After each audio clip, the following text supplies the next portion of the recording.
जो दूसरा पार्ट है वो है थिक कंडक्टिंग सेल। ठीक है, इसमें मैं पहला केस ले रहा हूं आइसोलेटेड सेल, आइसोलेटेड सेल्स। ठीक है, देखो ये ऐसा थिक है। ठीक है, ये थिक है ना, ये थिक है। इसकी रेडियस R1 है और इसकी रेडियस R2 है। ठीक है बच्चों, ठीक है। इसके सेंटर पे मैंने -q चार्ज दिया, ठीक, और बाहर +q चार्ज गिवन है, ये ऑलरेडी गिवन है। इस केस में अपने को फाइनल चार्ज डिस्ट्रीब्यूशन निकालना है। ठीक है, इस केस में फाइनल चार्ज डिस्ट्रीब्यूशन निकालना है आपको, और आपको मैं कुछ पॉइंट्स दे रहा हूँ, जैसे एक पॉइंट यहाँ है, दूसरा पॉइंट यहाँ है और तीसरा पॉइंट यहाँ है। ठीक है, यहाँ से डिस्टेंस R1 है, यह सेंटर से R2 है, और सिमिलरली ठीक है ये R3 है। ठीक है, सेंटर से इसका डिस्टेंस R3 है। आपको ये भी बताना है कि E1 की वैल्यू कितनी आएगी, V1 की वैल्यू कितनी आएगी, ठीक है, E2 की वैल्यू कितनी आएगी, ठीक है, V2 की वैल्यू कितनी आएगी, ठीक, A3 की वैल्यू कितनी आएगी और V3 की वैल्यू कितनी आएगी। ठीक है बच्चों, चलो अगर मैं इसको सॉल्व करूं तो देखो, अगर आप इस पे छोटा सा Gaussian surface, spherical Gaussian surface assume करो, तो आपको पता है कि ये जो गॉसियन सरफेस है बच्चों, ये जो गॉसियन सरफेस है ये कंडक्टर के अंदर है। ये गॉसियन सरफेस जो है कंडक्टर के अंदर है, और आपको ये बात पता है बच्चों कि कंडक्टर के अंदर जो होता है वो नेट इलेक्ट्रिक फील्ड 0 आएगा। तो इस गॉसियन सरफेस के अंदर जो इलेक्ट्रिक फील्ड आ रही होगी 0 आ रही होगी, तो integration over E dot ds is equal to Q enclose upon epsilon naught is equal to 0 plus Q enclose -Q1 plus, मैं इस पे मान रहा हूँ Q on inner divided by epsilon not.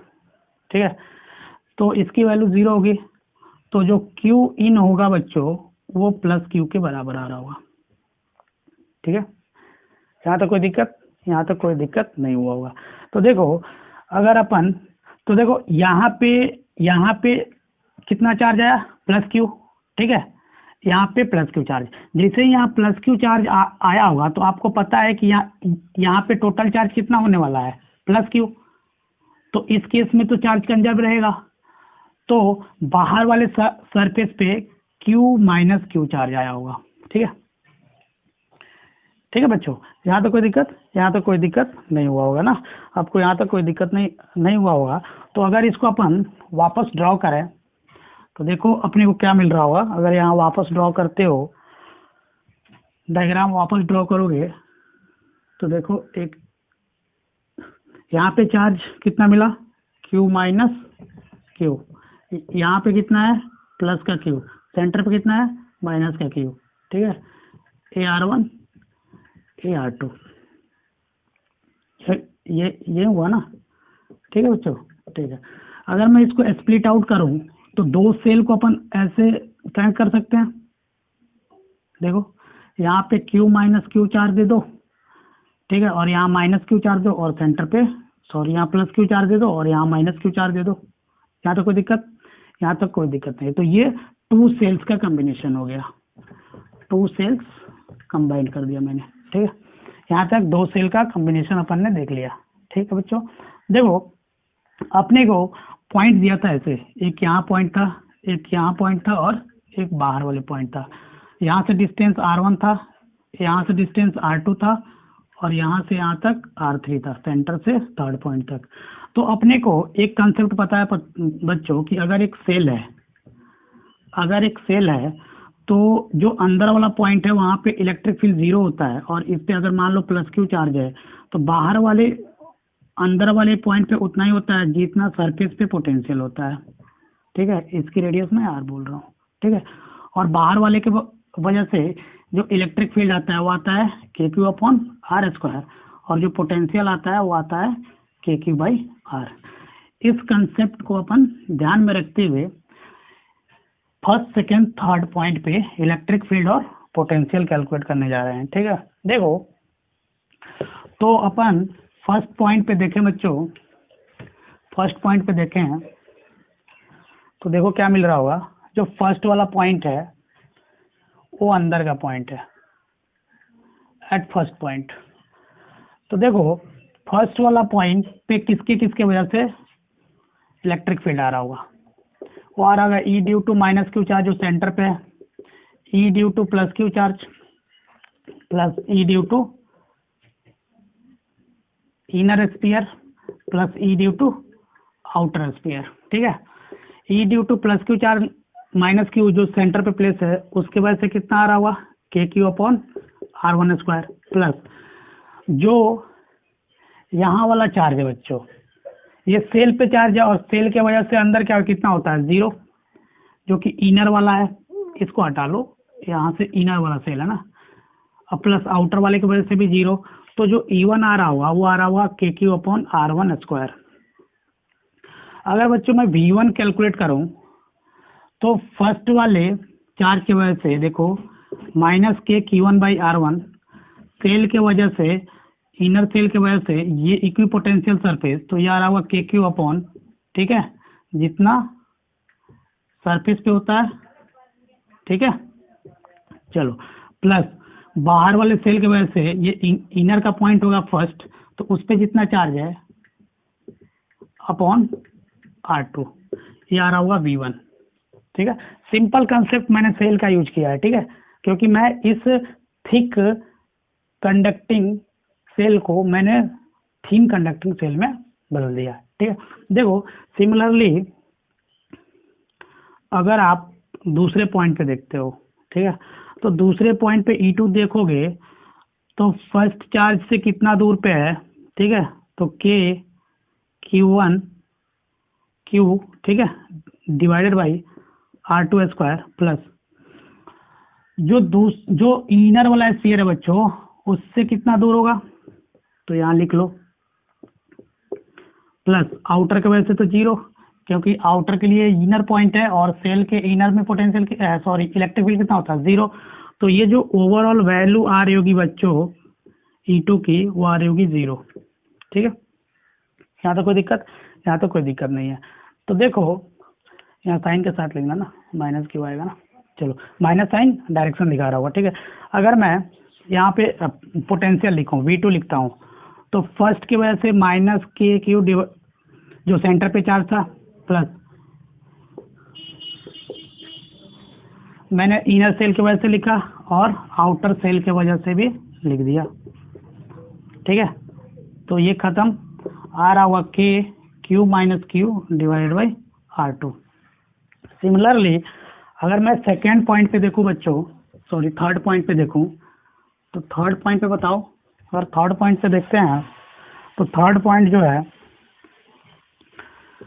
Eight third point, ठीक है, तो third point पे अगर E3 निकालते हैं तो जो सेंटर पे चार्ज होगा, ठीक है, उससे दूर प्लस इनर वाले के वजह से भी दूर प्लस आउटर वाले से भी दूर।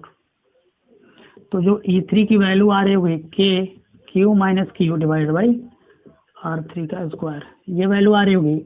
अगर मैं V3 कैलकुलेट करूँ बच्चों तो देखो माइनस KQ/R3 प्लस इनर वाले की वजह से देखूँ तो KQ/R3 प्लस आउटर वाले की वजह से लिखूँ तो ये आ रहा होगा, ये यहाँ से ये कैंसिल, V3 की जो वैल्यू आ रही होगी K, ठीक है, Q-Q डिवाइड बाई R3 आ रहा होगा। ठीक है, यहाँ तक कोई दिक्कत, यहाँ तक कोई दिक्कत नहीं हुआ होगा। तो ये छोटा सा क्वेश्चन था जब स्फीयर जो है बच्चों वो आइसोलेटेड हो, क्या हो, अगर स्फीयर जो है आइसोलेटेड है तब का केस है, जब स्फीयर आइसोलेटेड है तब का केस है। अब अपन एक छोटा सा दूसरा केस देखने जा रहे हैं। चार्ज का डिस्ट्रीब्यूशन जब अपन सेल को कनेक्ट कर दें। ये बात अपन पहले भी देख चुके हैं, ठीक है। ठीक है, जो बी पार्ट है बच्चों वो है कि charge distribution by connection. Charge का डिस्ट्रीब्यूशन कर रहे हैं जब सेल कनेक्टेड हो।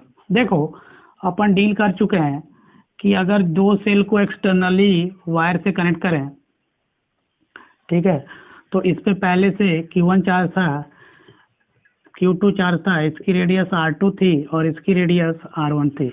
अगर V1 is not equal to V2 होता है बच्चों, ठीक है, तो होता क्या है कि चार्ज तब तक फ्लो होता है हायर पोटेंशियल से लोअर पोटेंशियल जब तक उसका पोटेंशियल सेम ना हो जाए। मैं मानता हूँ कि कनेक्शन के बाद बच्चों, कनेक्शन के बाद जो फाइनल चार्ज आया वो Q1 डैश और Q2 डैश आया, ठीक है, ये मेरा एजम्पशन है। तो अपन देख चुके थे कि जो चार्ज आता है फाइनल वो directly proportional to ratio of radius आता है। Q टोटल चूंकि आइसोलेटेड है तो चार्ज कंजर्व रहेगा Q1 प्लस Q2। सिमिलरली अपन Q2 डैश निकाले थे, याद आ रहा होगा आपको, R2 divide by R1 plus R2, ठीक है, इंटू Q टोटल, ये आ रहा होगा, ठीक है। अपन इस केस में सिग्मा भी निकाल सकते हैं। जो सिग्मा की वैल्यू आएगी बच्चों वो आ रही होगी sigma 2 divide by sigma 1 is equal to आ रहा होगा R1 divide by R2 is equal to E2 by E1। ये भी निकाल के देख चुके हैं, ठीक है बच्चों। यहाँ तक कोई दिक्कत? यहाँ तक कोई दिक्कत? तो यहाँ पे अपने को दिख रहा है कि जो सरफेस चार्ज डेंसिटी है वो इनवर्सली प्रोपोर्शनल टू क्या बच्चों? Inversely proportional to radius of cell है, ठीक है। तो एक छोटा सा सवाल देखो, ये सवाल देख चुके हो। सवाल ये है,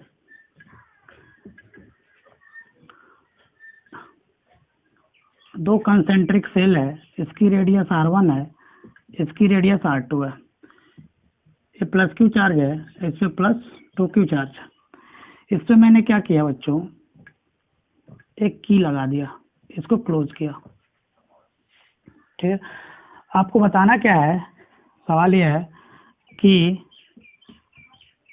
फाइनल चार्जेस ऑन इस सेल कितना आ रहा होगा। और दूसरा जो कैलकुलेशन करना है बच्चों वो ये करना है कि यहाँ पे मैंने एक पॉइंट दिया आपको, ठीक है, थर्ड। आपको बताना है V3 कितना आ रहा होगा और E3 कितना आ रहा होगा। चलो कैलकुलेट करो, जो कि सेंटर से R डिस्टेंस पे है, ठीक है, R distance, small R distance पे। चलो देखते हैं, एक बार इसको सॉल्व करने की कोशिश करो। देखो सबसे पहला जो सवाल है बच्चों वो ये है कि अपने को फाइनल चार्ज निकालना है, ठीक है। तो अपने को पता है कि जैसे ही अपन की को क्लोज करेंगे तो चार्ज फ्लो होना चालू होगा। चार्ज तब तक फ्लो होगा जब तक दोनों का पोटेंशियल सेम ना हो जाए। मतलब कंसेप्ट ये है कि चार्ज फ्लो होना बंद हो जाएगा जब क्या होगा बच्चों, जब की क्लोज। मैंने वो ये माना कि यहाँ जो है फाइनल चार्ज Q बचा, ठीक है, चार्ज फ्लो होने के बाद। तो देखो V1 is equal to V2 लिखो, पहला केस सॉल्व कर रहा हूँ, ठीक है। नेट पोटेंशियल फर्स्ट पॉइंट पे लिखो, नेट पोटेंशियल फर्स्ट पॉइंट पे एक इनर सेल की वजह से भी आ रहा होगा और आउटर सेल की वजह से आ रहा होगा कि नहीं। तो देखो जो फर्स्ट पॉइंट है बच्चों, ये जो फर्स्ट पॉइंट है इनर स्फीयर के लिए सरफेस का पॉइंट है, तो KQ अपॉन R1 लिख दो, प्लस बाहर वाले स्फीयर के लिए ये कौन सा चार्ज है। देखो एक और बात है कि अगर इससे Q चार्ज फ्लो हुआ तो ये दोनों देखो आइसोलेटेड है ना, दोनों आइसोलेटेड है, इसका कहीं कनेक्शन नहीं है। तो इस पे जो टोटल चार्ज है कितना है, Q plus Q 2Q 3Q, तो चार्ज तो कांस्टेंट रहेगा। तो 3q माइनस क्यू आ रहा होगा बाहर वाले पे, ठीक है बच्चों। तो देखो, तो बाहर वाले के वजह से अगर मैं पोटेंशियल लिखूं तो ये भी सरफेस का पॉइंट होगा 3q minus q divided by R2 is equal to, बाहर वाले के लिखता हूं तो इनर स्फीयर के लिए ये सेकंड पॉइंट आउटर है तो k q अपॉन R2 लिख दो, प्लस ये सरफेस का पॉइंट है बाहर वाले के लिए 3q minus q divided by R2। देखो क्या कैंसिल हो रहा है, ये टर्म कैंसिल हो गया, बचा क्या k q by R1 minus k q by R2 is equal to 0, ठीक है। के क्यू कॉमन करोगे तो 1/R1 माइनस 1/R2 आ रहा होगा इक्वल टू 0। क्या के की वैल्यू 0 होती है? के की वैल्यू 0 नहीं होती है। क्या रेडियस 0 हो सकता है? नहीं हो सकता। तो होना क्या चाहिए, क्यू बराबर 0। मतलब मैंने ये एज्यूम किया था कि जो फाइनल चार्ज बचा चार्ज ट्रांसफर के बाद वो क्यू है, और यहाँ पे फाइनल चार्ज बच कितना रहा है, 0। मतलब इनर वाले सेल पे जितना चार्ज था बच्चों, इनर वाले सेल पे जितना चार्ज था वो पूरा का पूरा कहाँ ट्रांसफर हो गया, पूरा का पूरा आउटर सेल पे ट्रांसफर हो गया। मतलब अगर दो कंसेंट्रिक सेल को अगर मैं कनेक्ट करूं जो कि जिसका एक्सटर्नल कनेक्शन नहीं हो, ठीक है, आइसोलेटेड हो, तो इस केस में क्या होगा बच्चों, इस केस में जो इनर सरफेस हो, थर्ड मतलब 2 से ज्यादा के लिए वैलिड नहीं है, ठीक है, सिर्फ 2 के लिए बोल रहा हूँ ना, ठीक है। देखो तो अपन ये बोल सकते हैं कि total charge on inner cell, ठीक है, टोटल चार्ज और inner cell flows to outer cell, पूरा चार्ज जो अंदर का था वो आउटर पे चला गया। तो अगर अपन फाइनल चार्ज डिस्ट्रीब्यूशन देखें तो देखो क्या मिल रहा होगा अपने को। जो फाइनल चार्ज था बच्चों वैसा था, ये इनर वाला, ये आउटर वाला, ठीक है, पूरा का पूरा चार्ज बाहर चला गया था। तो यहाँ आ गया था 3q, ठीक है, और यहाँ 0। ये थी रेडियस R1, ये रेडियस थी R2, और मैंने एक यहाँ पॉइंट दिया था थर्ड जो कि इससे R डिस्टेंस पे था। जो दूसरा पार्ट पूछा हूँ बच्चों वो पूछा हूँ E3 की वैल्यू कैलकुलेट करो। E3 की वैल्यू अगर अपन कैलकुलेट करें तो E ड्यू टू इनर आ रहा होगा plus E due to outer आ रहा होगा। इनर पे चार्ज है क्या? नहीं। आउटर के लिए थर्ड पॉइंट क्या है? अंदर का पॉइंट है, और अंदर सेल में 0, तो ये 0, तो E3 की वैल्यू 0 आएगी। जैसे ही E3 0 तो V3 कांस्टेंट आ रहा होगा। चेक करते हैं V3 की जो वैल्यू आ रही होगी बच्चों, कैलकुलेट करो। V3 आ रहा होगा V in plus V out.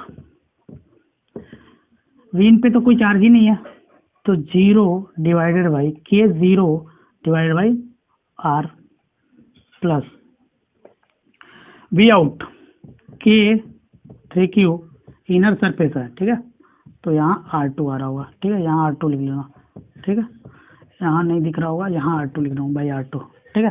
देखो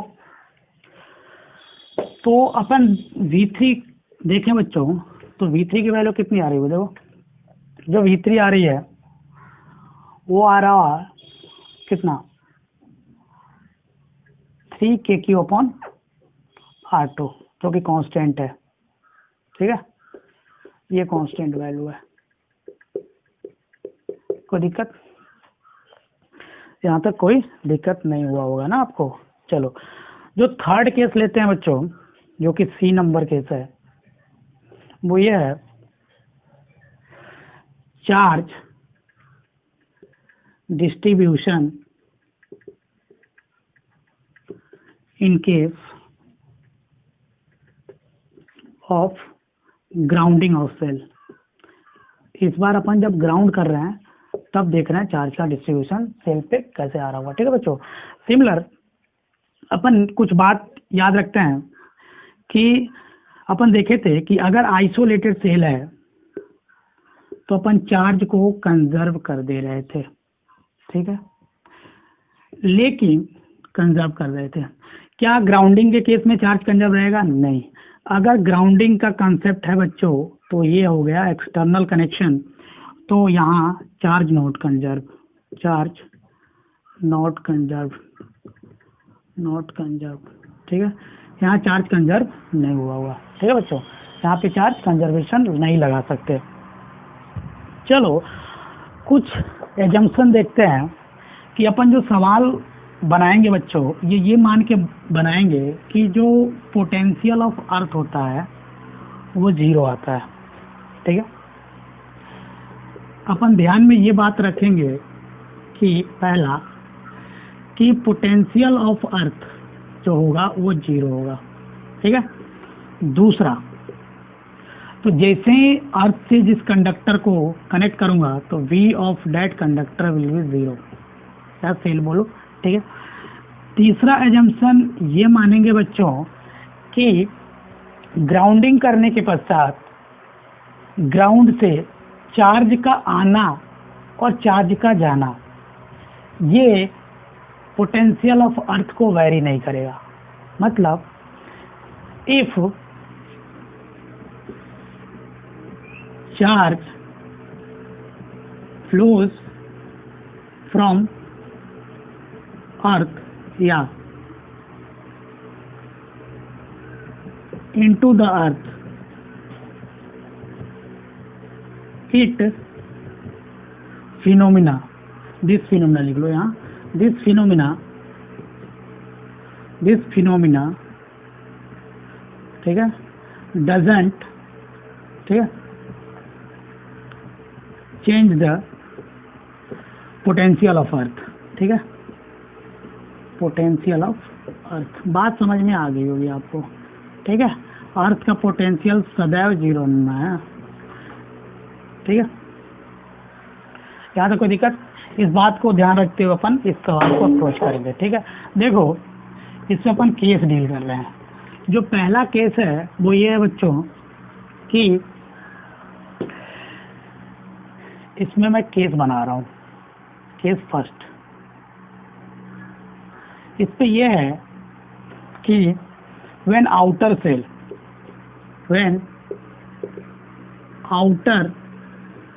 is grounded। ठीक है, देखो एक इनर सेल और एक आउटर सेल, इसकी रेडियस R1, इसकी रेडियस R2। जब अपन आउटर सेल को ग्राउंड कर दिया तब का केस है। इस पे मैं +Q चार्ज दे रहा हूँ। ठीक है, अपन देखे थे। ठीक है, यहाँ तक कोई दिक्कत नहीं, यहाँ तक कोई दिक्कत नहीं हुआ होगा। ठीक है बच्चों, यहाँ तक कोई दिक्कत आपको नहीं हुआ होगा। ठीक, अपन एक पॉइंट यहाँ देते हैं 1, यहाँ 2 और यहाँ एक थर्ड दे देते हैं। ठीक है, आपको पहला जो सवाल इसमें पूछा गया है वो पूछा गया है कि फाइनल चार्ज बता दो बच्चों, फाइनल चार्ज बताओ। दूसरा, ठीक है, E एंड V बताओ कहाँ कहाँ, फर्स्ट पॉइंट पे, सेकंड पॉइंट पे और थर्ड पॉइंट पे। ये तभी निकाल पाएंगे अपन जब अपन फाइनल चार्ज निकाल लें। ठीक है, फाइनल चार्ज कैसे निकालेंगे बच्चों? देखो फाइनल चार्ज निकालने के लिए मैंने माना कि इस पे नेट चार्ज Q आ गया।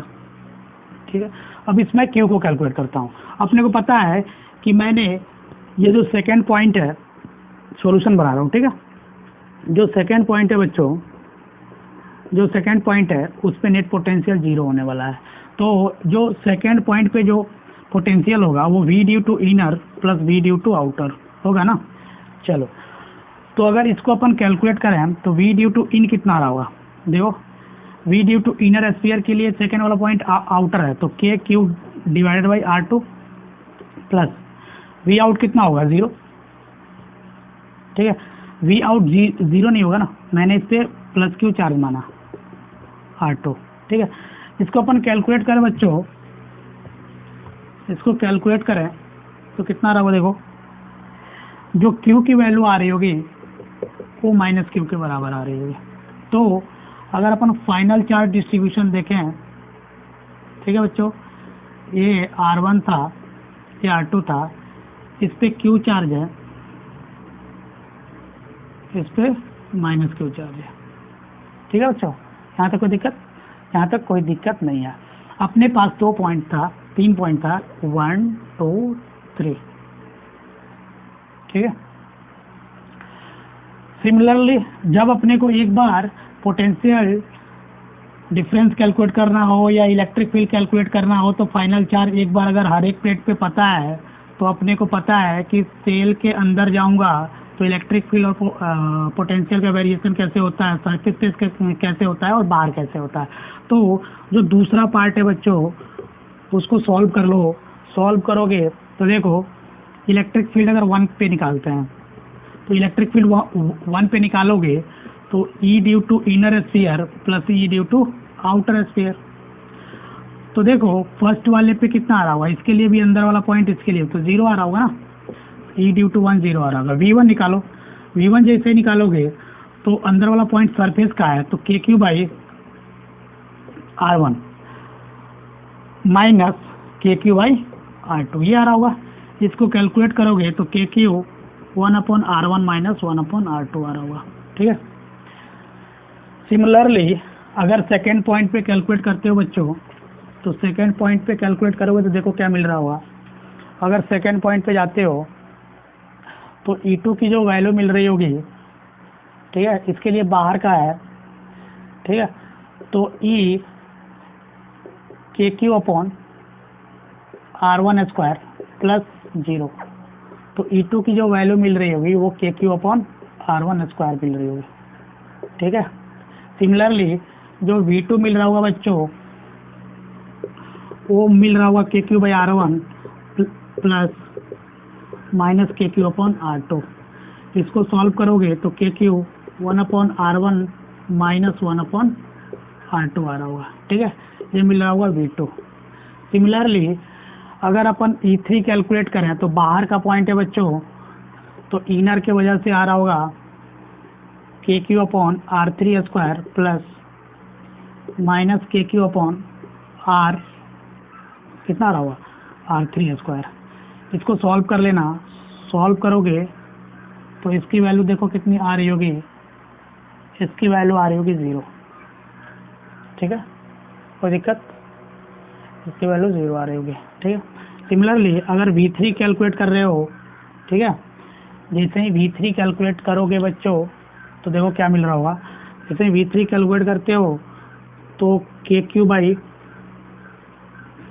R3 माइनस KQ बाई, ठीक है, R3, इसकी वैल्यू 0 मिल रही होगी। सॉल्व कर लो, चलो यहाँ तक कोई दिक्कत, यहाँ तक कोई दिक्कत नहीं हुआ होगा, ठीक है बच्चों। तो अपन फाइनल चार्ज तो देख चुके हैं, फाइनल चार्ज देख चुके। अगर आपसे इसमें कोई पूछ देता कि सरफेस चार्ज डेंसिटी बताओ इनर स्फीयर का, तो बता दोगे ना, इनर स्फीयर पे कितना चार्ज है, प्लस का क्यूब 4 पाई R1 स्क्वायर। अगर आउटर स्फीयर का कोई सरफेस चार्ज डेंसिटी पूछ देता तो माइनस का 4 पाई R2 स्क्वायर, ये भी पूछा जा सकता था, ठीक है बच्चों। तो इसको तो कैलकुलेट कर लोगे। चलो देखो अगर मैं इस बार इनर सेल को अर्थ किया तो क्या होगा। सिमिलर केस लिया बच्चों, अगर केस 2 लेता हूं, इस बार इनर सेल को अर्थ करता हूं, केस 2 देखता हूं, when inner cell is earth. देखो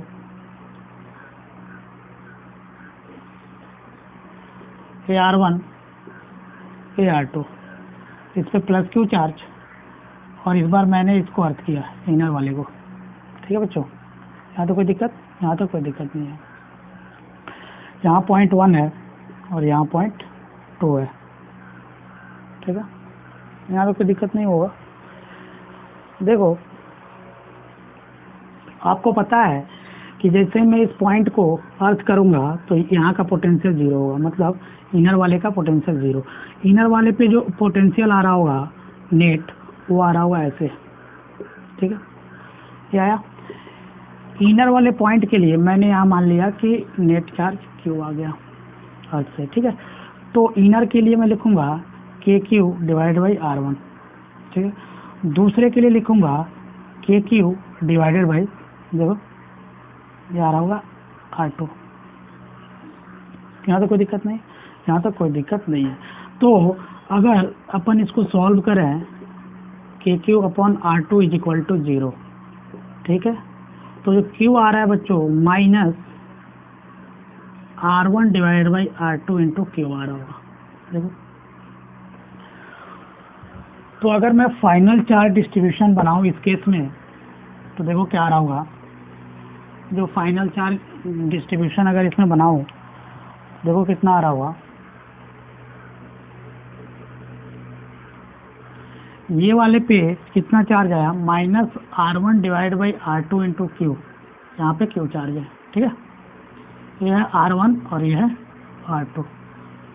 अब आपसे कुछ भी पूछा जा सकता है, जो सवाल मैंने पीछे फ्रेम करके पूछा था, यहाँ पॉइंट दे देगा, यहाँ पॉइंट दे देगा, यहाँ पॉइंट दे देगा, आपको इलेक्ट्रिक फील्ड और पोटेंशियल पूछ सकता है, इनर और आउटर सरफेस का सरफेस चार्ज डेंसिटी पूछ सकता है। तो कैलकुलेट तो कर ही सकते हो बच्चों, सिमिलर सवाल है। एक बार अगर चार्ज डिस्ट्रीब्यूशन आपको पता है तो आप फाइनल चार्ज कैलकुलेट कर सकते हो ना, आसानी से किया जा सकता है। ठीक है, चलो देखो मैंने एक सवाल दिया इसी पे, सवाल ये है कि ठीक है,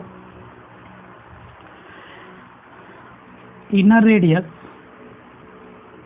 R, आउटर रेडियस 2R, ठीक है,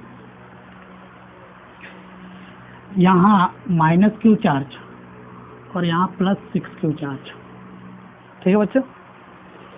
आपको इस केस में बताना है, जो सवाल पूछा गया है वो सवाल इसमें ये पूछा गया है बच्चों कि ठीक है, इसमें सवाल ये पूछा गया है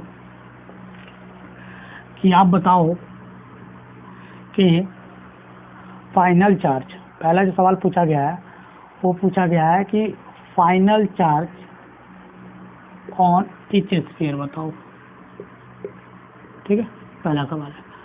जो दूसरा पूछा गया है वो पूछा गया है कि E3 की वैल्यू कैलकुलेट करो, और जो तीसरा सवाल पूछा गया है वो पूछा गया है V3 की वैल्यू कैलकुलेट करो। चलो सवाल में यहाँ अर्थिंग है ना, यहाँ अर्थिंग है, इनर वाला स्फीयर अर्थेड है, ठीक है, यहाँ अर्थिंग है, ठीक है, यहाँ अर्थ है। चलो देखो मैं इसका सॉल्यूशन कर रहा हूँ। जो सॉल्यूशन होगा बच्चों, अपन मान लिए कि यहाँ पे क्यू चार्ज आ गया अर्थ से, ठीक है, ठीक है बच्चों। चलो तो यहाँ का जो पोटेंशियल होगा नेट, वो तो 0 होगा, वो 0 होगा, ठीक है बच्चों। तो देखो अगर आप पोटेंशियल कैलकुलेट करोगे तो कैसे करोगे, यहाँ का पोटेंशियल कैलकुलेट करोगे तो V1 इक्वल टू 0, जो कि V due to inner sphere plus V due to outer sphere आ रहा होगा। इसको अपन कैलकुलेट करते हैं बच्चों, तो देखो के क्यू बाई कितना आ रहा होगा, के q by R1 plus K6Q upon R2 आ रहा होगा। इस R1 R2 की वैल्यू अपने को गिवन है, R1 R के बराबर है और R2 2R के बराबर है, ठीक है। इसको कैलकुलेट करते हो तो वैल्यू डालोगे तो Q upon R is equal to minus of 6Q upon 2R आ रहा होगा, यहाँ से कैंसिल, ठीक है। तो Q की वैल्यू माइनस 3Q के बराबर आ रही है। Q की वैल्यू कितनी आ रही है, जो Q की वैल्यू आ रही है बच्चों वो माइनस 3Q के बराबर आ रही है, ठीक है। Q की वैल्यू माइनस 3Q के बराबर आ रही है। चलो माइनस 3Q के बराबर आने का मतलब क्या है, माइनस 3Q के बराबर आने का मतलब ये है कि इस पे जो टोटल फाइनल चार्ज है वो माइनस 3Q आ गया। मतलब कहने का मतलब ये है कि इससे प्लस 2Q चार्ज ग्राउंड चला गया, हो गया होगा, ठीक है, प्लस 2Q चार्ज ग्राउंड चला गया होगा, ठीक है। नहीं तो दूसरा तरीका से अपन ग्राउंड से कितना चार्ज आ गया, माइनस 2Q, बात बोला जा सकता है। तो अगर मैं फाइनल चार्ज डिस्ट्रीब्यूशन देखो बच्चों, तो फाइनल चार्ज डिस्ट्रीब्यूशन अगर स्फीयर पे देखते हो तो देखो कैसे मिल रहा होगा, जो फाइनल चार्ज मिल रहा होगा अपने को वो देखो कैसे, Q की वैल्यू तो अपन कैलकुलेट कर सकते, कर चुके हैं। तो यहाँ -3Q चार्ज है, यहाँ प्लस 6Q चार्ज है, ये R है और ये 2R है, और यहाँ एक थर्ड पॉइंट है, ठीक है, जो कि R डिस्टेंस पे था, उसको कैलकुलेट करना था। ठीक है, देखो यहाँ तो कोई दिक्कत नहीं है। तो अगर मैं दूसरा पार्ट बनाऊँ बच्चों, E3 की वैल्यू कैलकुलेट करना है, तो E3 की वैल्यू जो आ रही होगी वो इनर स्फीयर की वजह से भी आ रही होगी और आउटर स्फीयर के लिए। इनर स्फीयर के लिए ये वाला पॉइंट बाहर का पॉइंट है, इस पे चार्ज कितना है,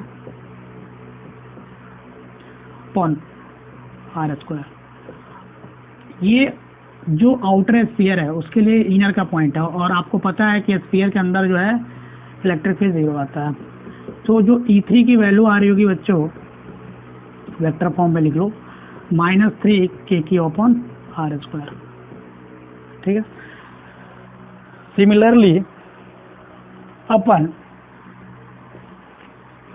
अगर V3 कैलकुलेट करें बच्चों, देखो क्या आ रहा होगा, अगर V3 कैलकुलेट करते हैं तो V3 जो आ रहा होगा inner sphere plus outer sphere की वजह से आ रहा होगा। देखो इनर स्फीयर के लिए जो थर्ड पॉइंट है वो बाहर का पॉइंट है, तो पॉइंट चार्ज की तरह लिखेंगे, -3kQ/R प्लस ये जो थर्ड पॉइंट है वो आउटर स्फीयर के लिए अंदर का पॉइंट है, और इक्विपोटेंशियल सरफेस होता है कि 6Q/2R। कोई दिक्कत नहीं होगा। तो V3 की वैल्यू कैलकुलेट करें तो -3kQ/R प्लस 3kQ/R। इसमें 3kQ कॉमन करता हूँ मैं, 3kQ कॉमन करूँगा तो 1/R माइनस 1/R आ रहा होगा, ये आ रही होगी V3 की वैल्यू। ठीक है बच्चों, यहाँ तो कोई दिक्कत नहीं होगा ना आपको, यहाँ तक तो कोई दिक्कत नहीं होगा। तो ये था बच्चों, ये था इंडक्शन बेस्ड प्रॉब्लम।